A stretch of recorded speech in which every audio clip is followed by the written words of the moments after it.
3 दिन 3 रात समुद्र में तैरकर बड़ी पहाड़ी पार करने पर उसने पाया कि वह आकस्मिक रूप से लघु मानवों के देश में पहुंच गया था। जैसे ही उसने बातें की, आदमी बेहोश हो गया। उसकी गतिशीलता नहीं थी। विशाल शरीर देखकर गांव वाले अत्यंत डरे। सुरक्षा के लिए सभी ने तुरंत रस्सियों से उसे बांध लिया। राजा ने खबर पाकर मौके पर पहुंचकर मंच पर निरीक्षण किया। मंत्री ने वहीं आदमी को मारने की सलाह दी।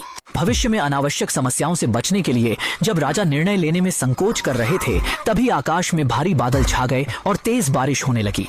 राजा ने इसे अशुभ संकेत माना, इसलिए उन्होंने आदमी को मारने का आदेश देने की तैयारी की। यह सुनकर आदमी तुरंत घबरा गया। फिर उसने जल्दी से आकाश की ओर एक सांस फूंक दी, लेकिन बादल धीरे धीरे दूर हो गए और पहली बड़ी बारिश भी क्षण भर में गायब हो गई। उसकी शक्ति देखकर राजा ने तुरंत आदेश देकर उसे मुक्त किया और समृद्ध भोजन मुहैया कराया। परंतु आदमी ने लघु मानवों के देश का 1 वर्ष का अनाज खा लिया। ज्यादा देर नहीं हुई, देश अकाल का सामना करने लगा।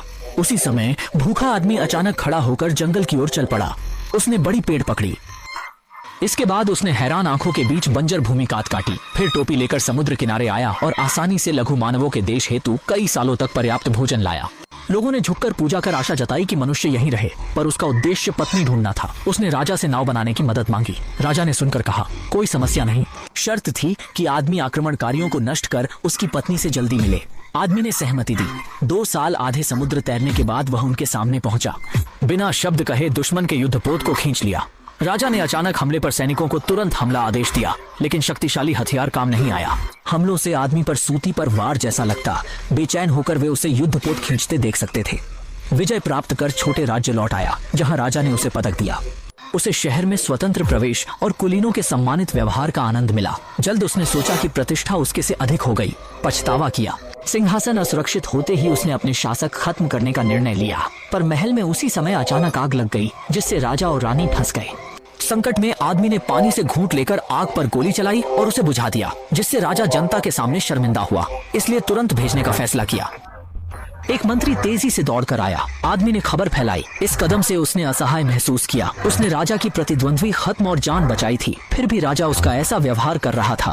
फिर आदमी ने नाव लेकर छोटे लोगों की घाटी छोड़ी। वह समुद्र में 7 दिन 7 रात तैरता रहा और अंततः एक छोटे द्वीप पर पहुंचा। वहां उसने अपने आकार के 2 मनुष्यों को देखा, पर जब वह पास आया तो उसने महसूस किया कि वे असल में कठपुतलियां थीं। उसके तुरंत बाद एक विशाल आकृति तेजी से आदमी की दिशा में बढ़ी। जब उसने अपना सिर घुमाया और ध्यान से आसपास के दृश्य को देखा, चले विरोधी 200 मीटर से कम ऊंचे बच्चे जैसा था। आदमी डरकर उसका डायपर गीला कर दिया। उसने जल्दी से छोटी नाव पर सवार होकर जगह छोड़ी।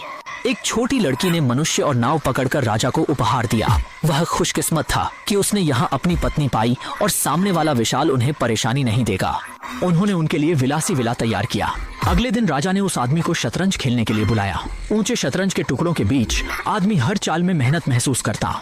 कई संघर्षों के बाद वह अंततः राजा को हरा देता है।